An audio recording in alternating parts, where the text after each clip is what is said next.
Interested in real estate investing but not sure where to get started? Do you want to get the know-hows on creating ongoing passive income using the buy and hold strategy? Hi, I'm Janice Bowles, licensed realtor and co-founder of B Premier Ventures, a real estate development and consulting firm where we buy and beautify real estate, renovate it, and resell for profit. With over 15 years of investing experience, B Premier has extensive knowledge in rural land development, flips, and rental acquisitions. Our current portfolio consists of properties within Florida and Virginia. Our services includes investor project consulting, project management, and group coaching. For more information, visit our website at premierventures.com and schedule a complimentary discovery session or subscribe to our email list. It's free.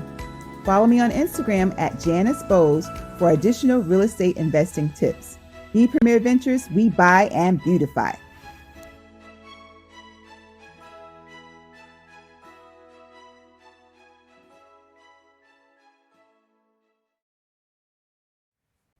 Hey everybody, welcome to today's episode of Let's Do It Talk Show.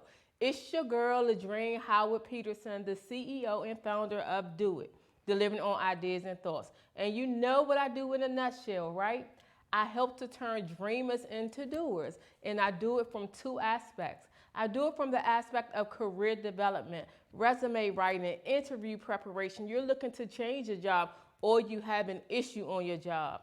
That's right, I'm your girl. And then from the business aspect, if you're looking to start a business, if you have some ideas and thoughts and don't know quite the next step, or if you have a business and you're looking to expand your marketing strategy, guess what? Yes, I am your girl. Here at the Let's Do It Talk Show, we are primarily created for the entrepreneur. However, as you all know, we know that the entrepreneur is a full person. So we take it and look at it from all different aspects. We talk about faith, we talk about finances, we talk about the future from a career and an entrepreneur standpoint. We talk about family and relationships. So today's episode is focusing all about HR. So keeping in alignment with the Black Lives Matter thing, we've been talking about that all month. We're going to continue talking about it today. And we're going to do it this time from an HR standpoint. So we're going to talk about blacks working in corporate America, white corporate America. And I'll break that down and unpack that in just a moment. But you know what I do before I get started into the serious stuff? I share with you about my weekend.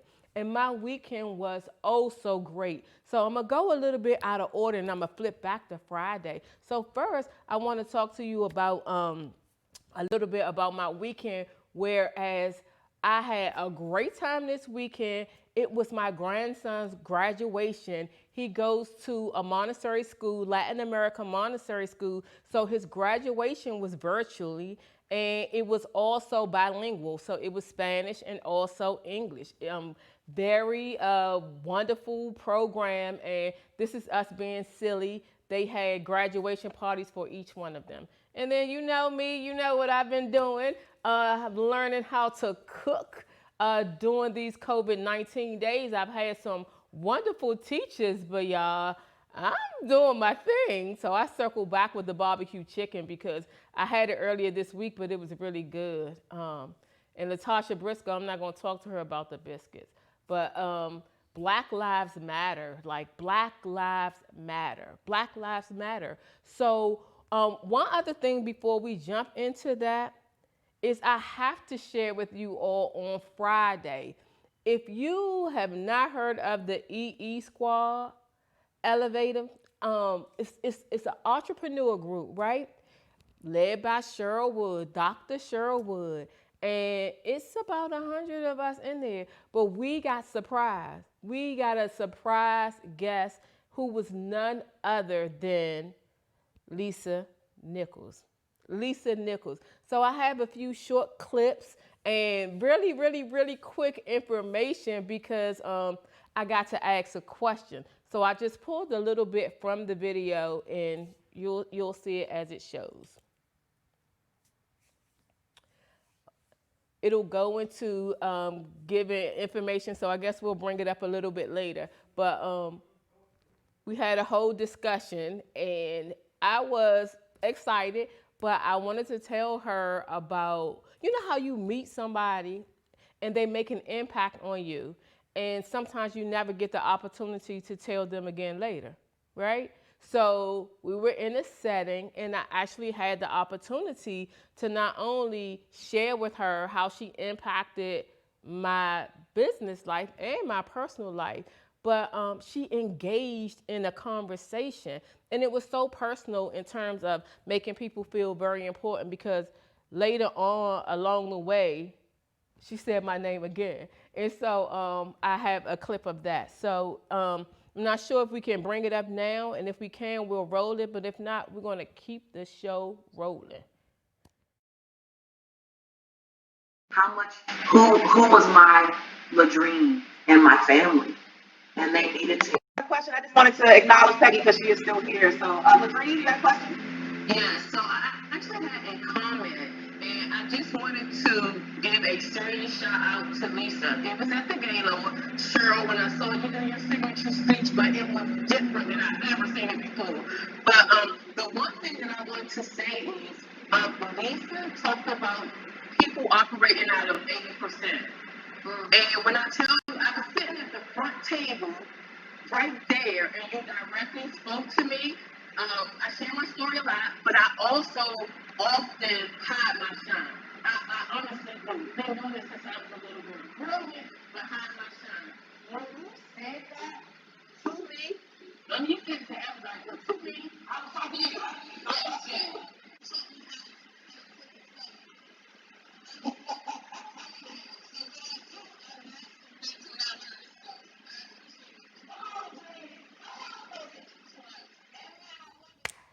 Yes!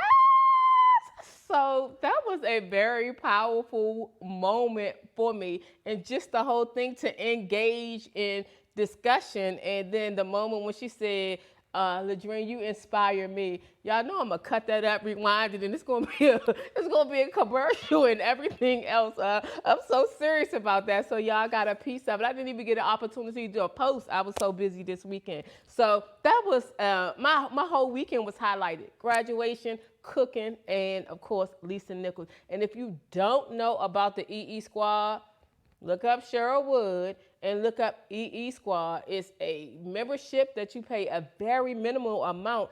And I've already gotten like what I paid for, what I will eventually pay for in a year. Very low, very, very low cost. So let's jump into this topic. You all know everything that has been going on in the news. I try not to watch the news as much, but here recently we have another young man killed at the hand of a police officer. So we're already in the midst of an elevated review of everything that's going on. And before we can even like shake things up like majorly and get some laws written and move forward, something happens again. It's like, when will it ever stop? When will it stop? So we talked about it from the standpoint of Black Lives Matter overall during the first week. And last week we talked about Black money matter, how your dollar matters. So this week we're going to talk about how it is being Black in white corporate America. So I added white corporate America in there on purpose. And one of the things that I want to like talk about in terms of that, many of us will deem it as white corporate America, and for various reasons. And it's because a lot of times when you're in various places, they remind you and make you feel like you're Black, right? You're Black, but they remind you that you are a Black girl. And we're going to dig deeper and talk about that a little bit later. But the topics, the subtopics are systematic inequality. So there is other little ways that we're going to break down and talk about that. Being Black in a white workplace, HR laws, who do they protect? And then keys to survive and thrive at work. And today I have my partner with me, Dr. Karen. Dr. Karen, can you tell everyone how to reach you and also give an overview of your business? Hi, I'm Dr. Karen Hills Pruden. I'm the career elevation expert for female middle managers seeking senior leadership positions. And obviously, you can reach me on all social media under Dr. Karen Hills Pruden. My business is Pruden Global Business Solutions Consulting, and I work with female women leaders for seeking leadership positions. Awesome, awesome, awesome.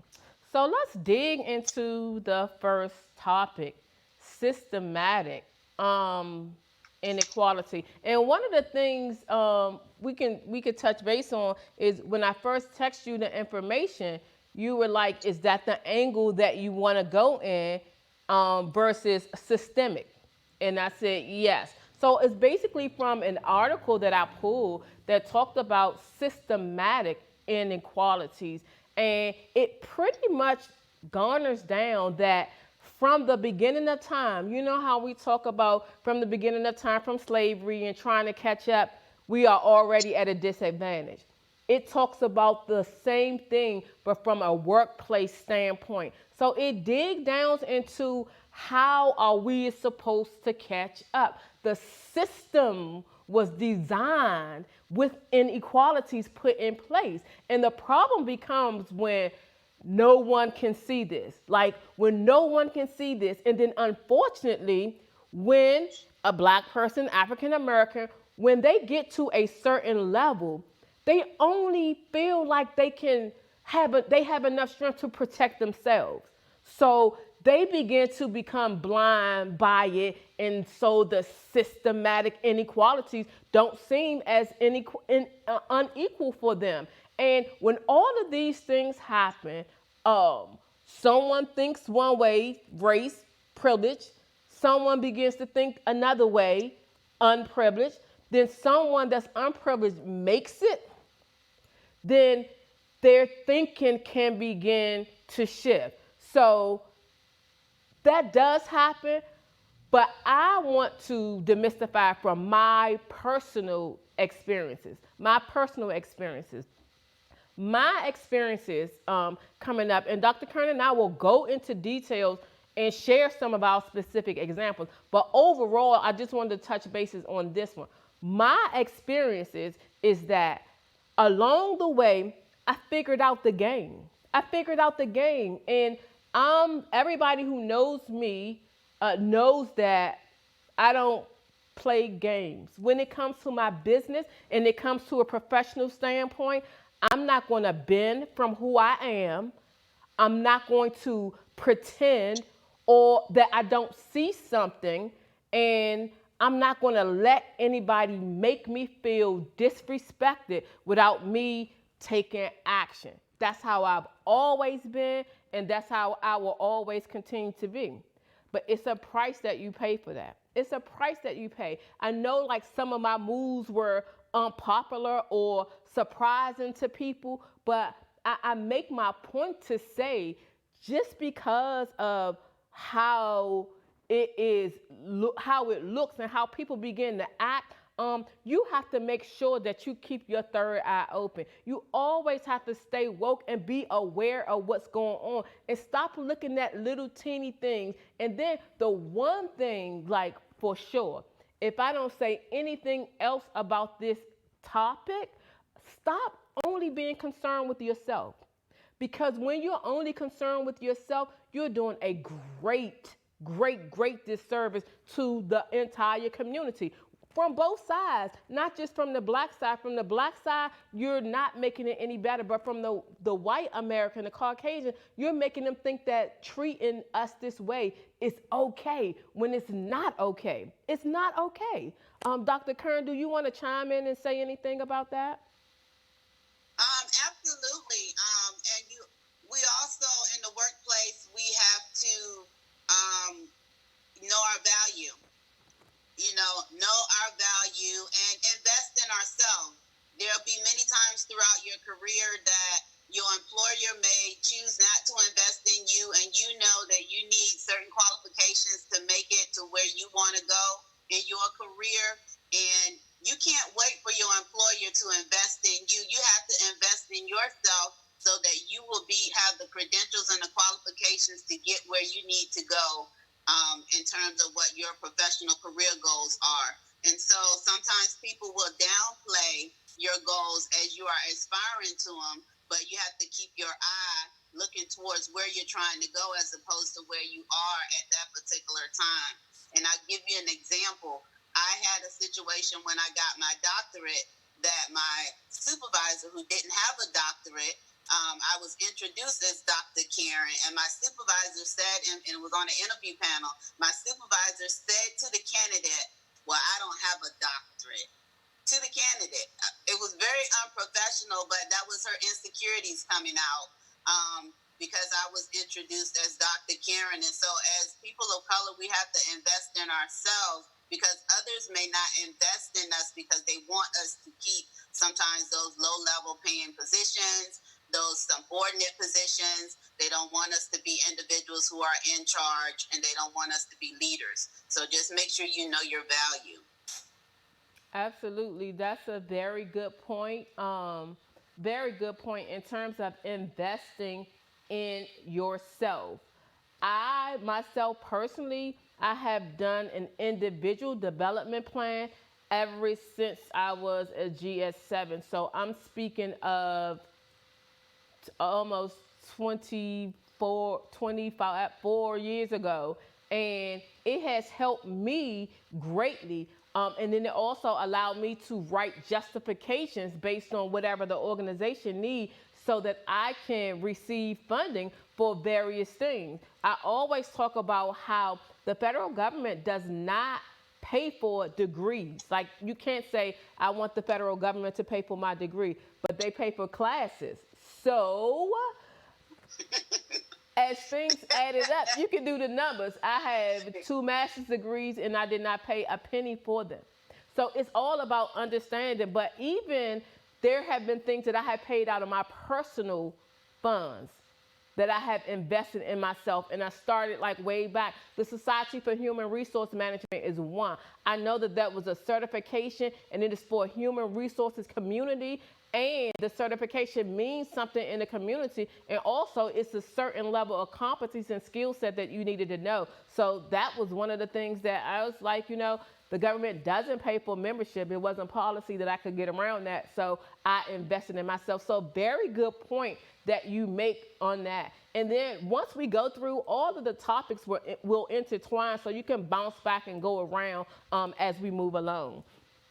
The second one is being black at a white workplace.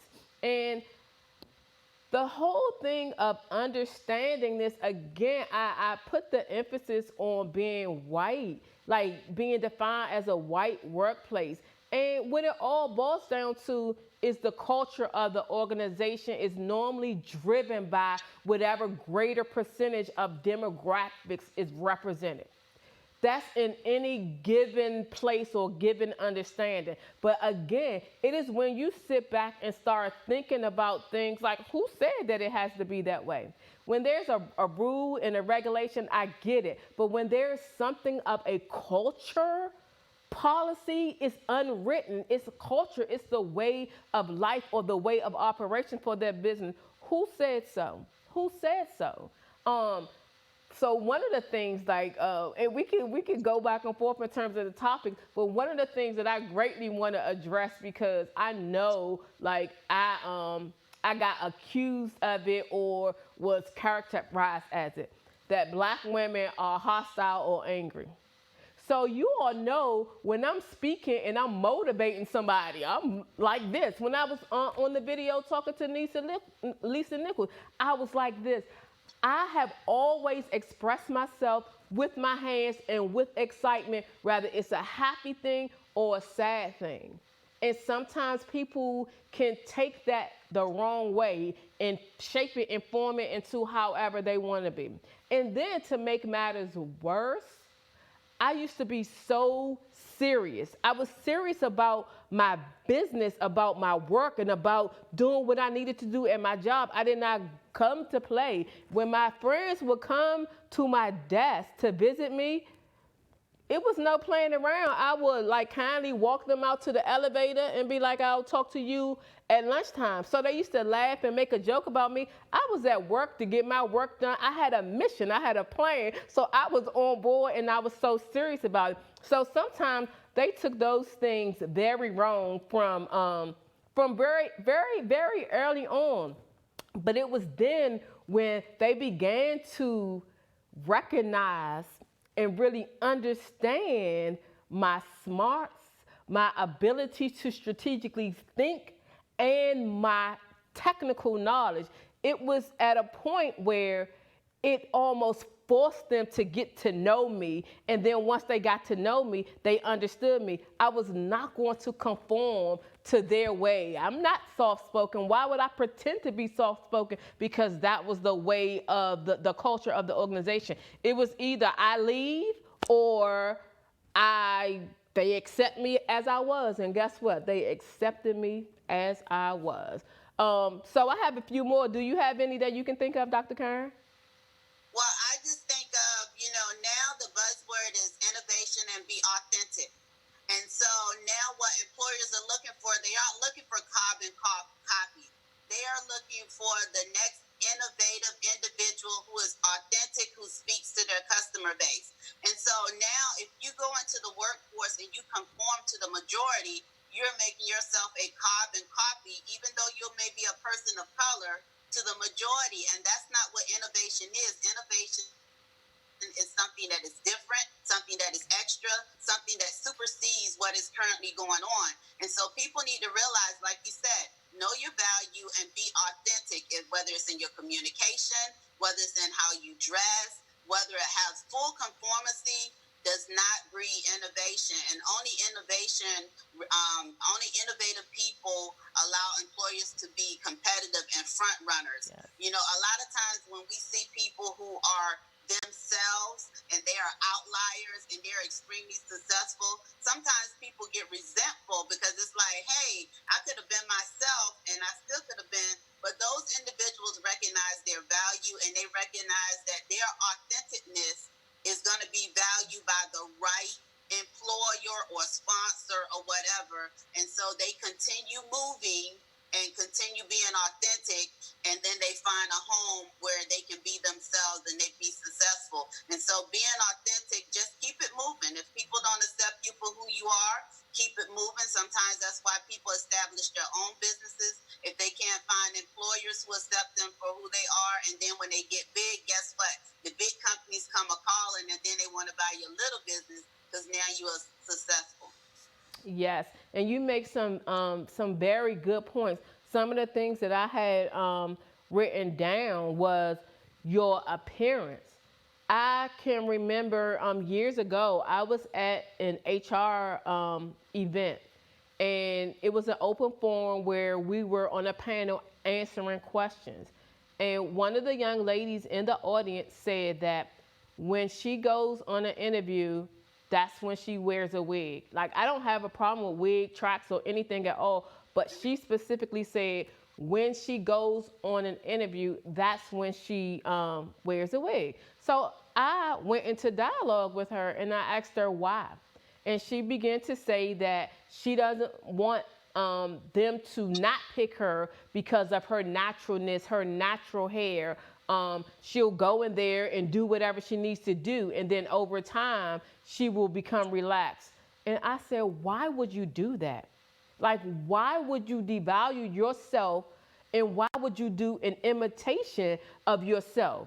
Because they're going to be looking for the person that they interview. And I had a serious discussion with her of don't ever do that. So anybody who thinks that you have to make shift in terms of your culture, don't get me wrong, if you don't normally dress up in a suit or, a tie or something like that, then you need to be professional. But if you wear like African garb or you wear natural hair or what have you, when you go on that interview, that's what you want to wear. The only requirement that you need to do is according to the job that you have, be professional according to that level and that style. So don't ever let anybody change you from who you are or feel like you have to morph yourself to fit in to an organization. My thing is, if they feel like I don't fit with them, more than likely I'm gonna feel like they don't fit with me. So it's not just an organization interviewing you. You also want to interview an organization so that you can feel comfortable. A lot of times people go on interviews and they'll have second thoughts, or they'll feel like a certain way about the people who interviewed them. That's normally a representation of the organization. It may not be 100% of them, but especially when you're in a smaller organization. So be aware. I know you're excited and you want a job, but pay attention to some of the telltale signs up front. It will save you a lot of heartache up front. And then you said communication. So, oh my goodness. So every summer, my family is from South Carolina. So every summer, I went down South Carolina. I lived in South Carolina 1 year. So I had my South Carolina slang. Then I grew up in Southeast DC. I had my DC slang. So imagine that. Mix all of that up together. And don't get me wrong, I had my University of Maryland education as well. But put all of that together and put me in a workplace, that's what you got. You got a combination of me.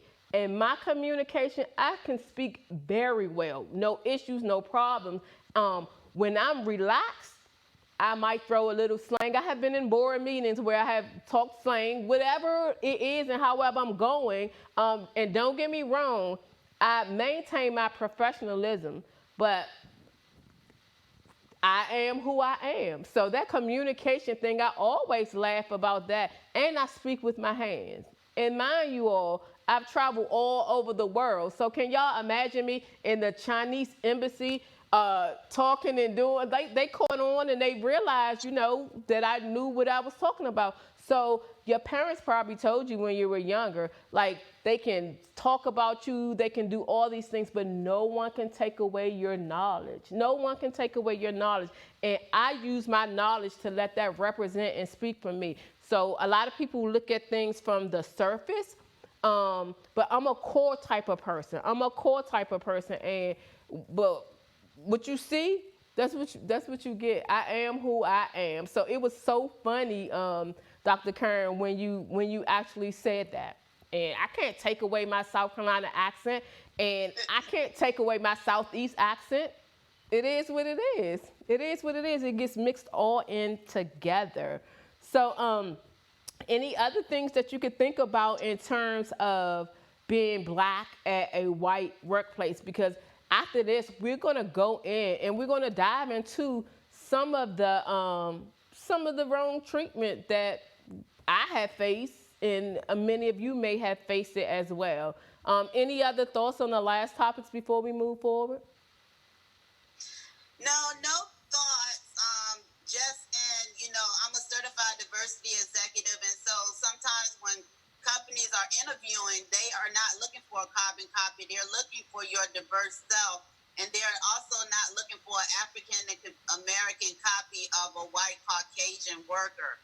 And so many times they may be looking for the same qualities that you're trying to hide. They may be looking for, and so that's why you want to go in and be unique, because a lot of organizations have found that there is value with having individuals with different cultures, different backgrounds, different demographics at the table. And the main thing that you may be hiding is maybe what they're looking for in a candidate. Absolutely. So let's dig in a little bit. Let's actually talk about racism. So racism definitely exists in the workplace. We know it exists outside, but it exists in the workplace. As I wrote on my post, I'll start off by saying some of my closest relationships and bonds at work were with my white colleagues, Caucasian white colleagues. My mentor, who really, really, really, from a growth in terms of really transitioning me, helping me to transition into that senior executive, and really that one that pushed me to do more. A white male Caucasian. And for him, there was like no color. There was no color. And when I tell you all, he went to the highest schools of the highest schools, all of the Harvards, all of those. And right now, today, he leads a component of the Bill and Melinda Gates Foundation. He's very brilliant, and he used to always tell me how brilliant I was. He was a scientist, so I worked for the Food and Drug Administration. He was a scientist, that was his thing. I was HR, budget, administrative, all of those other things, that was my thing. And he depended on me and put me in places that like were even far beyond before I even got to that grade level. He's the one that encouraged me to go to training for SES and all of these various things. And I say that to say the information that I'm about to share, I base it on individual people. And it just so happened that I have had some very difficult time with some Caucasians in the workplace. And you cannot categorize everybody, and you should not categorize everybody and put them into one part. Because even like right now, I think like we have some really great leadership who happen to be Caucasian. My direct manager is a Black African American, but my the head of HR, they're white, and I really love like what they're doing, and they seem to really hone in on diversity and inclusion, but more so of me as a person. So let's talk about it. So I would share the first time that I really came across in a low level of racism. So my first time was, we have a certain number of centers in our organization, and we were having a developmental program. So the developmental program was to help and take people through a different pathway to give them the skills for leadership. And they were only picking one per center, and there were like 6 centers. I got selected for my center, and my center is like the largest one, 7,000 people or so. And one of the young ladies who didn't get selected, I knew her, and she had an open dialogue with me as it was nothing, and you know, began to say how it was not fair that I got selected.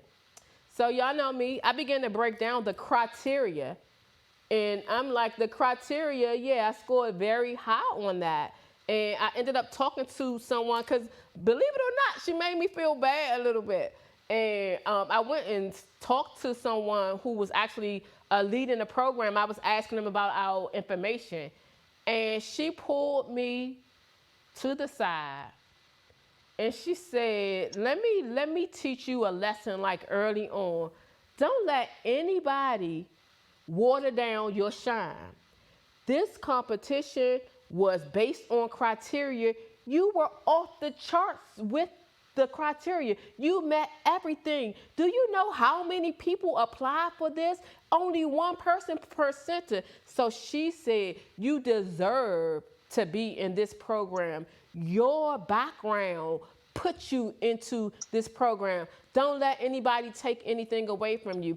And when I tell you, I worked so hard in that program and mastered every component that it gave me with confidence. And had I not had that talk, it would have been the whole beginning of me like really feeling like I didn't necessarily deserve it, or like I unfairly got it from some reason, just from head talk. So you have to be careful of what you let people say that will change your thought or give opinions to your thought to make them adjust. I knew, like, for real, I knew, I mean, not bragging, I knew my work. I knew I always worked above the grade level. When the criteria came and I provided my application, I knew that everything that they asked for, I was out the water. So when I had that discussion, like, where did all that go? Where did that go? So I've been confident like all my life. So I'm just telling y'all this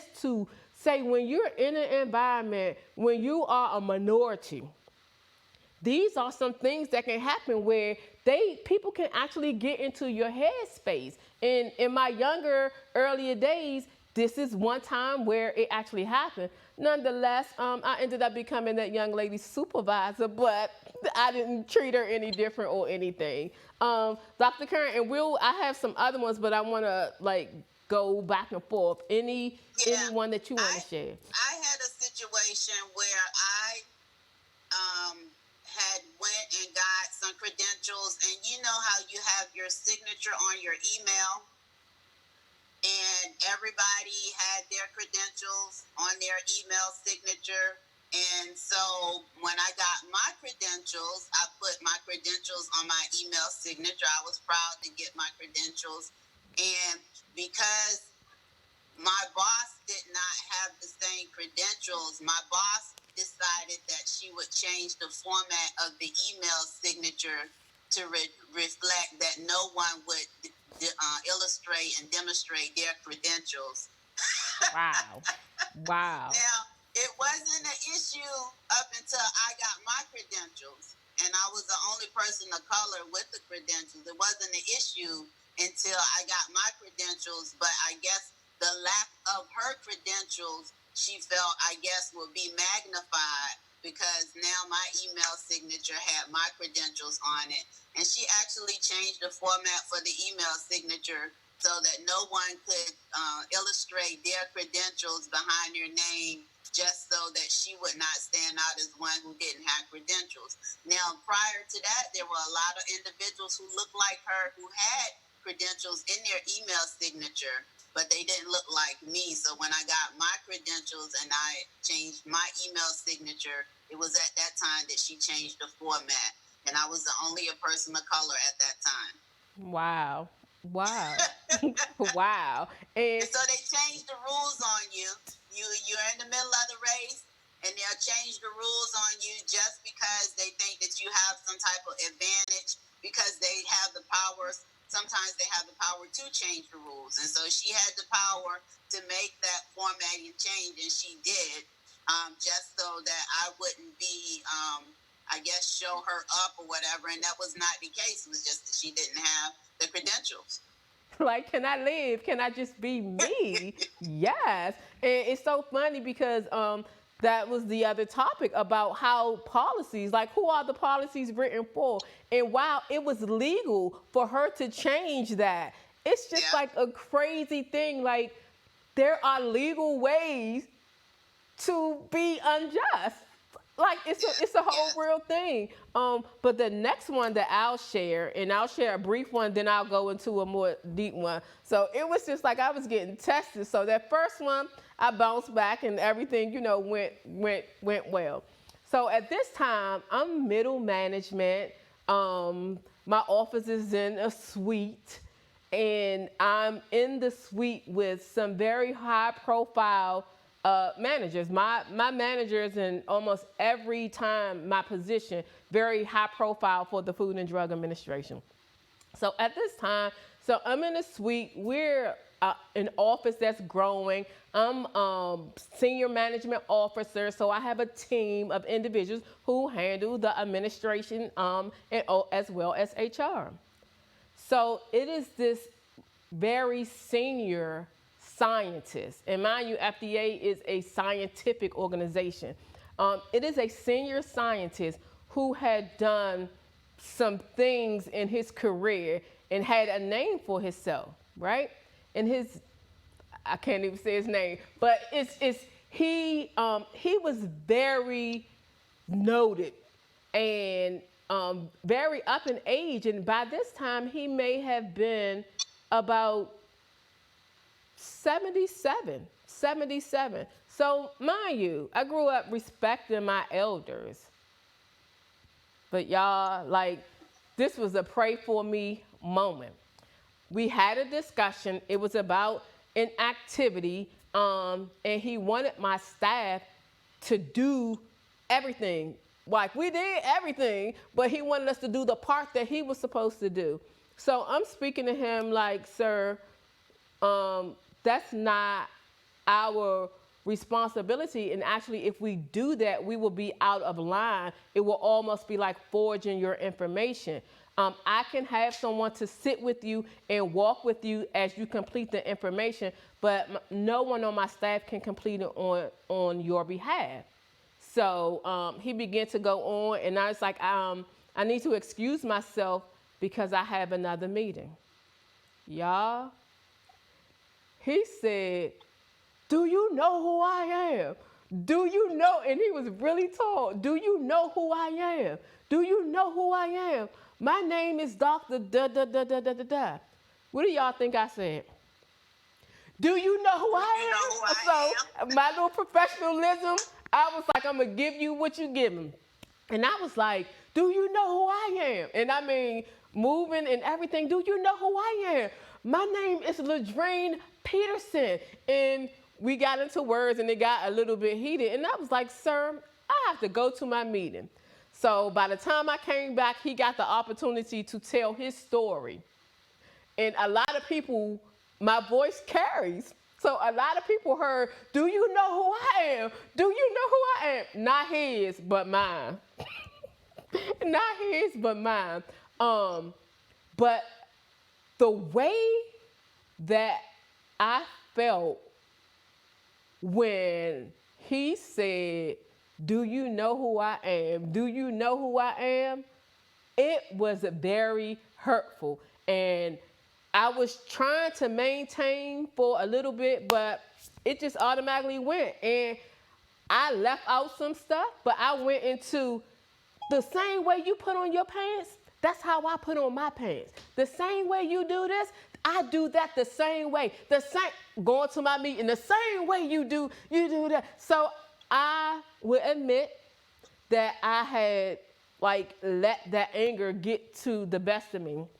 When we went down and we had our meeting, I was not standing down, and I was like, this will be the time that if something goes on, because most of my other management were white, if something goes down, I was like, I'm gonna have to file a case. And I always say I never want to file a case because, like the blackballing and other things that come along with it.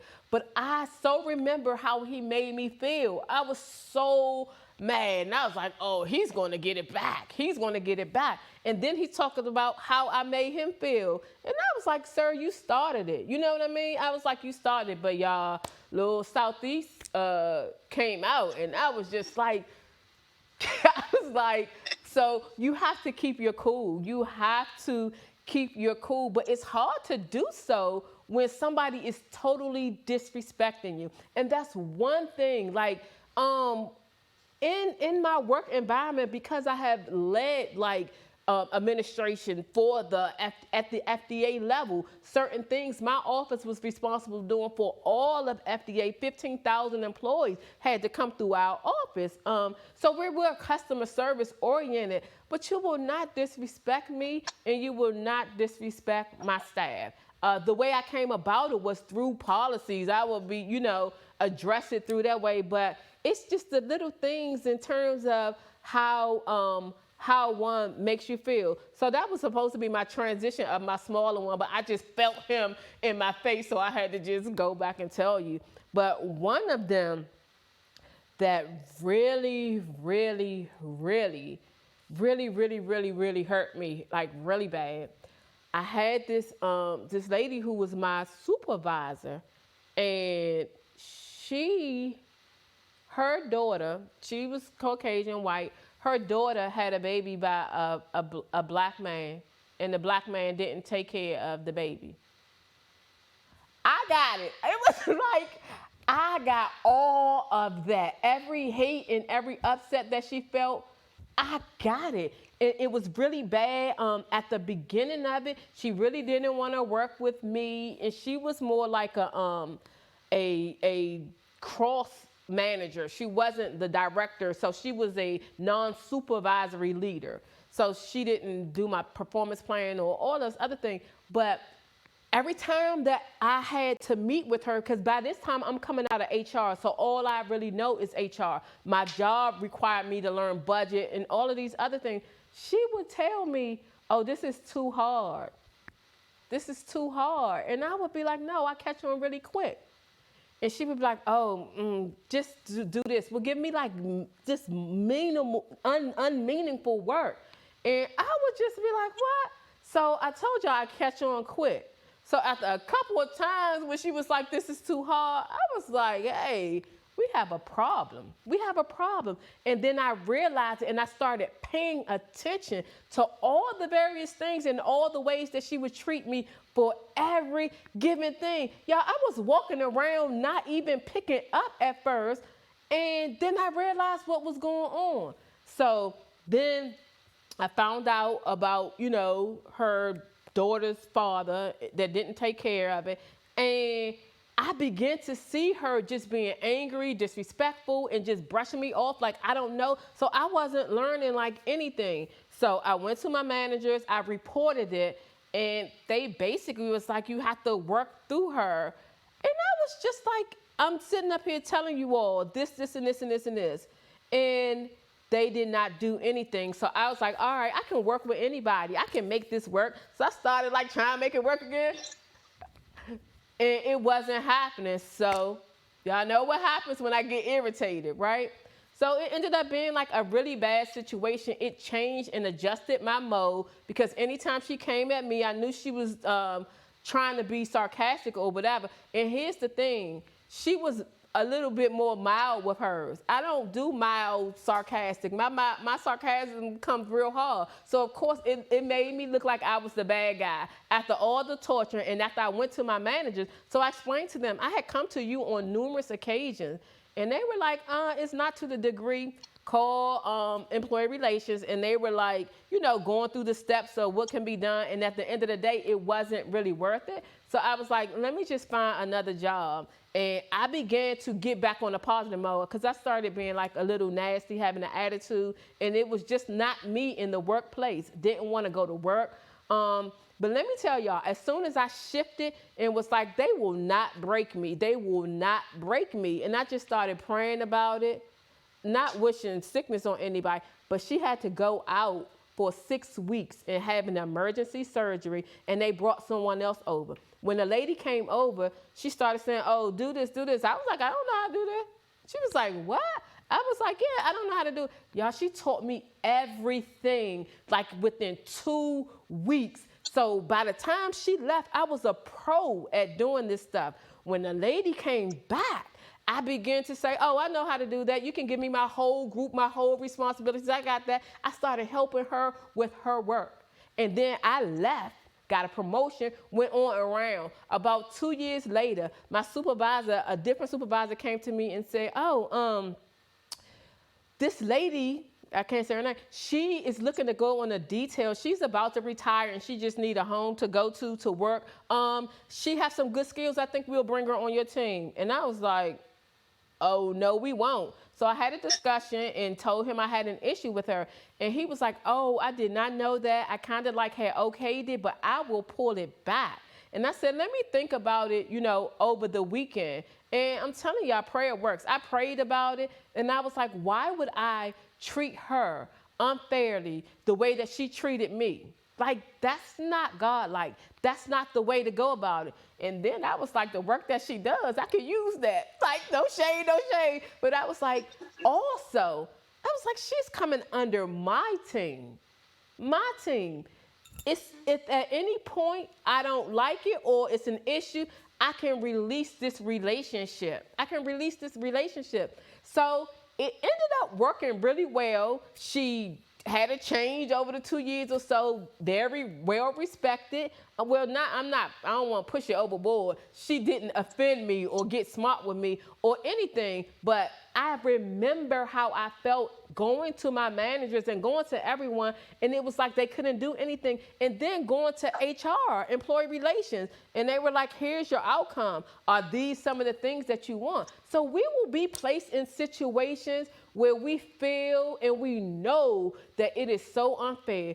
But look at it in terms of what do you want to come out of this, and understanding the rules and the regulations and the policies and all of the various things. So out of that would have come what I would have been allowed to have is a conflict resolution where we meet with a conflict resolution person, because based on the information that was provided, there was no racial discrimination. You know, they had the rules and the laws that shift, and if you don't make those pinpoints, then it ends up not being that way. I didn't want any conflict resolution. I was afraid that if I was in there, it was going to be a conflict, not a resolution. But yeah, so don't let my lesson on that is don't let people get to you. It's hard not to, and I'm telling you, I already know that it was definitely prayer for me. So I'll let Dr. Karen go. So I'm trying to go mine, and how my racism happened. It was softer, but it gets like worse than that. So Dr. Karen.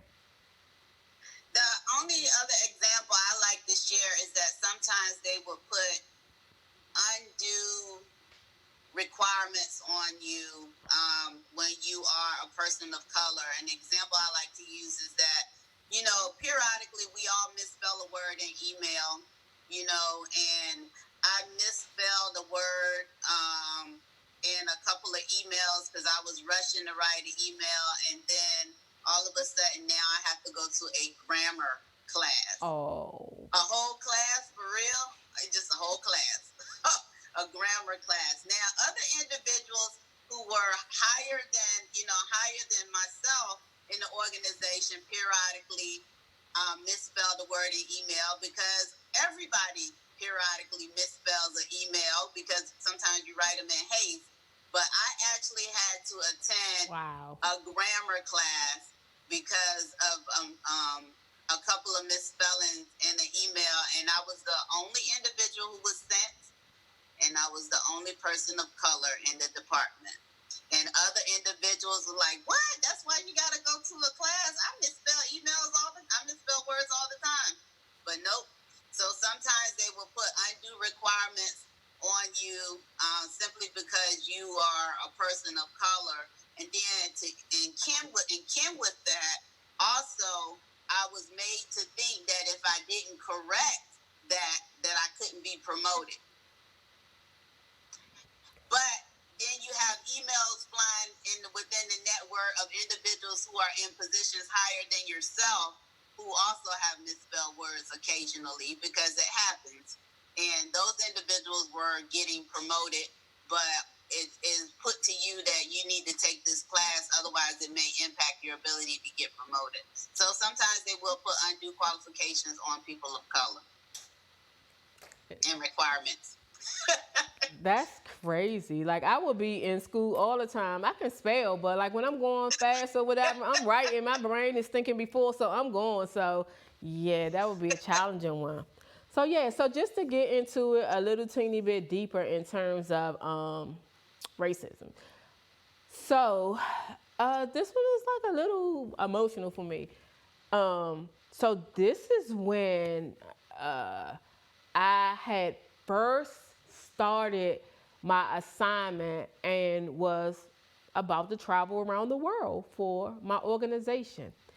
We had done so well in the preparation, and we had did remarkable numbers in the recruitment for all of the foreign post offices. So we went downtown to the big office, and they were doing an award program by our department. And me and some of the other folks on my team, we received nominations. So we went down there in person. And at this time, my manager was very high up, and they had created a level. They actually bumped him up. So it was a level being created between us. So he wasn't going to be my direct manager anymore. So when he went, the selection was already made. I had never met the person before, but she had happened to work at the department and would be at the ceremony where I was getting the award. I didn't know all of this. I was busy playing, talking to people, all the different people before they deploy out. Nonetheless, we're mingling because it's a reception afterwards, and everybody is talking and grabbing me. At this time, I'm very popular because of the work that I had done, and a lot of new employees, so they were coming over to talk and what have you. So my supervisor at the time was kept grabbing me and was like, when you get a chance, come over. And I'm like, okay. So unbeknownst to me, he was introducing me to who would then be my new supervisor. But here's the thing that was so funny. So if y'all can just imagine this, me, my bubbly personality, and me talking and mingling through the crowd and everything, we're excited. He calls me over and I'm like, oh, let me go over. So I go over to him and he's introducing me. And they're like looking around me like, where? He's like, right here. So I don't know what she expected, but she did not expect me. And she like looked me up and down, almost like, this cannot be who you have been talking about and doing all of this and all of that. And I kind of like gave a look like, is something wrong or whatever. But you know me, I went on and mingled on and did my thing, but I noted that. So I worked in a suite, and every time he and I engaged in a discussion, I would know that she would always like come out around, and I would be like, we're talking about the weekend. One thing about me, I respect authority. So when the dynamics of it changed, I knew who was my supervisor. I wouldn't go to him for any other information. Long story short, she ended up like realizing and understanding that I can only be of help to her. And we ended up, being okay. So I thought. I supervised 35 people, and the majority of them were black. There were 2 Caucasian people. Again, my staff was responsible for the administrative services. So we were the servicing group. We handled international travel, but not just for our office, because we were the international office, so we did it for the entire agency. So I stand up like so many different things, because this was the first time that FDA was doing this. So I traveled around the world, but I took like no policies, creative policies, would talk, convey, and do a whole bunch of stuff. And I ended up saving our agency so much money because we were going to contract this out. And I convinced my before manager, like, no, let me do this. I can do this. And grew a team, and we were rocking and rolling. We would have meetings at 2 o'clock in the morning to accommodate China because of the time difference. I mean, everything. We were really at the peak. But they wanted to remind me that my staff was black. So imagine me, the only young one in the boardroom with China directors, all of these, people, and it's little old, me. So I'm in the office. I know my work. I'm doing what I'm doing. I'm a director just like you are. But so many times I had to defend my people like overly extremely hard. And I would have discussions with them, and of course they would be like, it's because we black, it's because we black. And I was like, you know what? Let's not go with that route. Let's do it based on policies. Let's do all of these things. So when I tell y'all I work with my staff, we had retreat to get them to not think like that. Let's focus on, if we're missing a policy, let's put a policy in place. Let's look at it like that's how our work will improve. Saying all this to say, I jumped hoops to make sure that both sides, I had to protect them when I'm in the boardroom. Then I had to come out and tell them that this is what you need to do, right? Everything sounds good, right? Everything sounds good. No.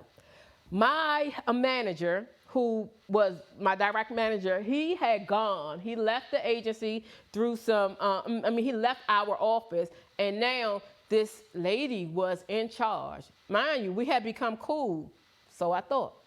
So I thought. When I tell you, it began to be like so many unfair things done, about to be done. And I was like, like, I would wait till a large meeting was over and be like, can I talk to you? And I would be like, you cannot do this. And I would like pull her call on, saying this, and that. You can't do this because of policy, blah, blah, blah. You can't do this. Here's the way that you need to talk to. And she would be like, I can't. And I would be like, no. So I felt like the Rosa Parks for everybody and the Harriet Tubman for everybody. But it was the price that I had to pay for this. So all along where I'm feeling like we're cool and we're developing a relationship that I can talk to her and tell her straight up of all the things that's going on, right? No. So we had actually developed a great bond. So I thought. So one situation came about where she didn't like what I had to say, and it was more in defense of someone that was on my staff. And I was like, that's not wrong what they did. And I went on to have the open discussion as we normally have. Well, on this day, it was the day that it wasn't going to happen anymore. So she pretty much like was disrespectful. And I know the rules and the regulations. I know how they can twist and turn things. So I decided, like, she's having a bad day, don't deal with it, just, go on and move. But it began to build up over and over and over again. So now I'm beginning to see all of the things that she did to these other people. People are on medication. People are having anxiety attacks. People are having these, and now they begin to come to me in confidence and tell me all of the things that's going on. So I'm like, oh my goodness. So we begin to write it up and have it to go to various places, and it didn't go anywhere. Well, one day, she and one of the supervisors, they got very disrespectful with me. I mean, I was in a meeting, for an unplanned meeting for like 2.5 hours, and they were very, very disrespectful. And I chose, like, at first I started like having conversation and saying my so, but after a while you can figure out how things are going. So I was like, I'm not about to engage in this, so let me just like keep my mouth shut because it's not going to go anywhere. They just kept on making the meeting go longer. So I stopped like defending or justifying my staff, and I just sat back. And I can remember having a piece of tissue in my hand. And by the time I got finished, the tissue was almost like disappeared. So they were very, very angry. The one bad thing that I did do, I said, I felt like I needed it to end. And so I was trying to end the meeting without getting up and walking away. So I said to the senior person, I was like, probably was a little bit sarcastic too, but I was like, you're very upset. Your face is red, beet red, and your lip is shivering. So she didn't like it. I said it with a straight face, but I do think I was trying to do a little bit of like, you're not going to totally disrespect me. But they just kept on and kept on and kept on. If y'all can imagine, I'm a senior manager with a whole staff of people, whereas I pretty much built this office up. And they're sitting in there talking to me. And the reason why I don't flick off or I don't like get up, I'm trying to make sure that I'm not getting myself in trouble. I know the HR policies. So anyway, it comes to a point where they end up letting me go. All I remember is going past a staff person who worked in my office with me and going to another senior director, and she wasn't in her office, and going into the stairwell. I never cried at work before. I went into the stairwell and I burst out crying. And my friend, she was on my staff, but we were friends.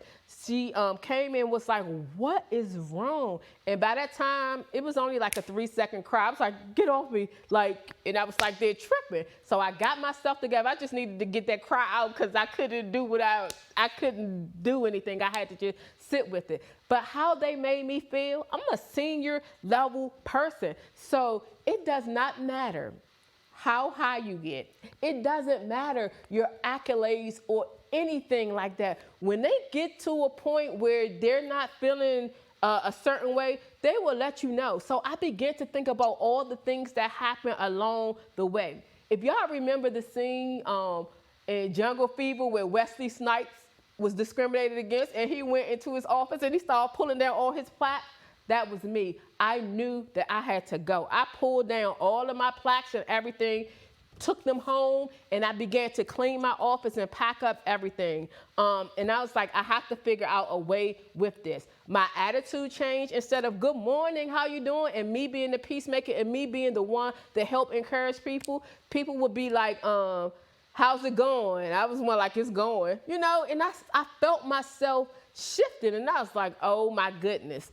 So long story short, I had ended up going on vacation, and a lot of stuff happened in between there. My performance rating, I've always gotten like perfect scores or even like 1 point away from it, and they gave me like a 4.2.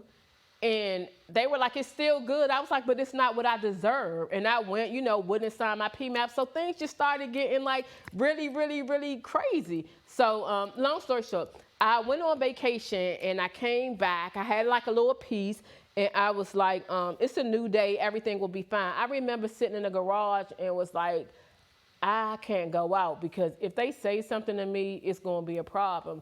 I started thinking about back in the day of who I know. And it's so funny because on the call on Friday, this same thing was said, and I could relate because I was like, I know some people who could.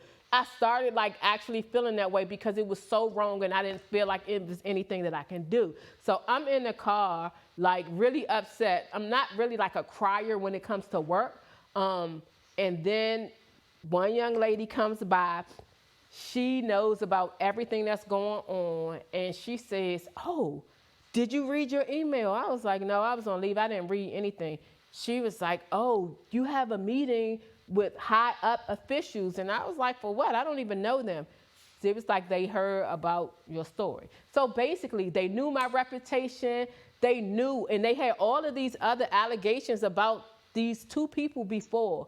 But when it was me, they knew that it was a problem and they took action. So my thing is, don't try to fight it because they'll have a policy that goes to something. So anytime you do something wrong, they'll be able to either address it through behavior or some other thing. They'll find a way to make you wrong. You'll have to end up getting a lawyer and pay all of these money. But I was like, I'm not going to let them make me feel like anything less than what I am. But I took it to God and I seriously prayed for it. When she came in, I went in, and like it was really like worked out for me. But it was a series of months that I had to go through this. But I basically went in, they had a write-up, and they asked me to do another one. I never even had to like turn the write-up in.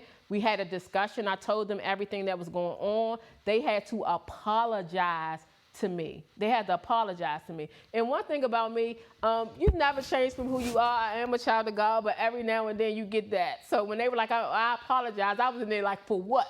What are you apologizing for? I didn't say it like that, but I was like, what are you exactly apologizing for? But I wanted them to line out what it was that they did to me. So my thing to you all is, when you're in a situation like this, don't give them any reason or any ammunition to make you the bad guy. I have seen people who were stellar employees, may have gotten sick or may have needed to do something, but because they got tired and couldn't take what was given to them, it caused a trigger, and then it caused them to react or say something or do something, and it ended up messing up their case for them.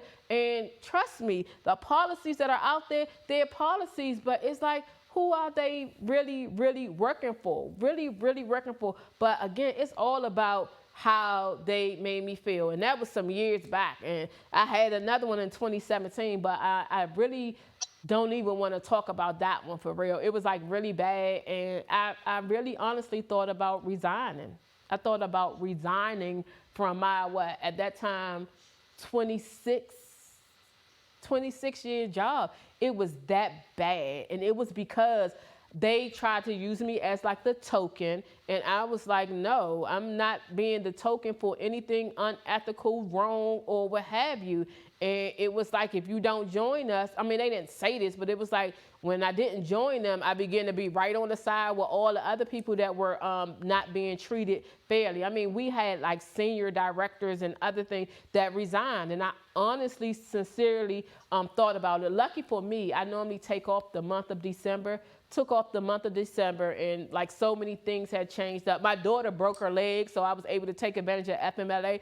It was like me, a workaholic, loving work, did not want to go to work at all. So don't let anybody change you. Keep your eyes open and pay attention. All the times that I did say something smart or did say something wrong, I saw where those were not, they were not in my favor. And it's a way that you can go about of not being disrespected. And we are human beings.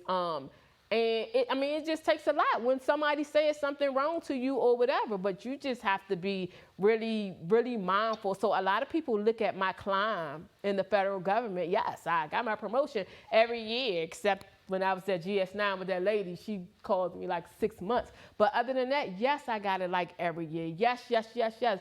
But it was a cost that I had to pay. And I didn't really have anybody to go to, you know what I mean? So it was like me paving the way, me encouraging. So even before I became a coach, I was coaching.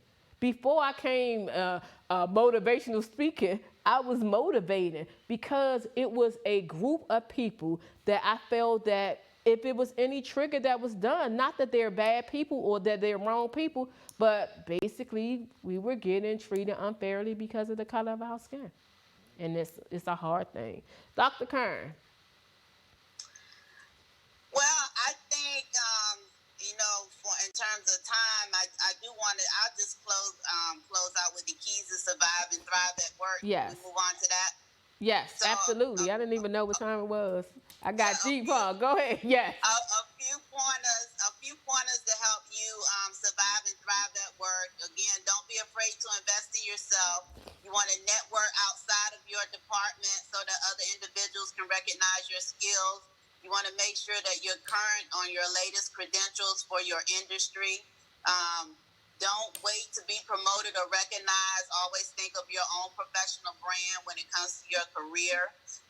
You want to volunteer for any additional assignments throughout your organization so that many people will be aware of what you're capable of. And then you always want to network up and down in your organization because leaders are only as good as what their employees think of them. You're not a leader if you're not leading individuals. So those are my pointers on how to thrive and survive at work. Yeah, great. And I'll just quickly add mine. Mine is do the best that you can do at all times and don't feel like you are working for a person. And whatever you do, make sure that you're doing it for yourself. Don't ever get to a point where you're going to want to say, after all I did for you, everything that you do for your organization, but do it for yourself as well. Be yourself. Be yourself. Don't put on a front. Don't fake. The things that your characteristic and the things that bother you, speak up about it, talk about it, like let them know. You don't have to like be nasty in a way because when you let things pass, they will build up to a point and then it may cause a trigger where you react in a way where all along it has been bothering you from the beginning. And know your policies. Understand your policies. As I mentioned, there are different ways that you can pull them. And you know, I've worked in HR, so I've had some counseling sessions where some things are able to be turned, and that's just the way it is. So know your laws, know your policies. Whenever you're going and making a case or having an issue, when new policies come out, research it and learn it and understand. And try to remain as calm as possible at any given time. Like, any given time, because any escalation or anything, as we know and we see in the world today, things can go to a level where that's not the intent of it. But when things get aggressive or people get like, jumpy, things can go to it. So be responsible for yourself. Hold yourself accountable. Try to be as calm as you can in any situation. If you're able to get up and walk away, say I need a bathroom break or something in terms of that. If it is like a hostile environment and you're trying to figure out, put in leave. If you have the sick leave or understand the sick leave policies or whatever, get a note from your doctor if necessary. But try to just take responsibility for yourself. You cannot change the other person. You cannot change their way. You cannot change their thinking. Yes, the policies are supposed to be put in place to help us, but as you all know and as you all see, there are issues with the policy. So that's all I have. Dr. Kern, I know you shared your information at the beginning. Can you share your information again? How do they get in contact with you? You can reach me under all social media under Dr. Karen Hills Pruden or Pruden Global Business Solutions Consulting. Awesome. And I'm Ladrine Howard Peterson on Facebook. Do It Delivers on Instagram, and our show page, Let's Do It Talk. Let's Do It Talk Show. That's the same on all platforms. And make sure you all subscribe to our YouTube channel. Thank you all so much. I see Kevin, Dee Dee, Reverend Smith, Irma Hitton, Brittany Daniels, Kimberly Sinclair, Sakajuwea, Vanessa Fleeting, Andre Watts, and so many others. So thank you all for tuning in. We appreciate you. And next week is the relationship show. So I don't know how we're going to incorporate that with Black Lives Matter, but we definitely will do. We will be keeping into this thing for the entire month. And we may go further because it's not just a month thing, but I just really thought that it was necessary for me to use my platform to do what I can to talk about and have open discussion about the various things that's going on. So thank you all again for tuning in, and I'll see you all next week. Bye, Dr. Karen.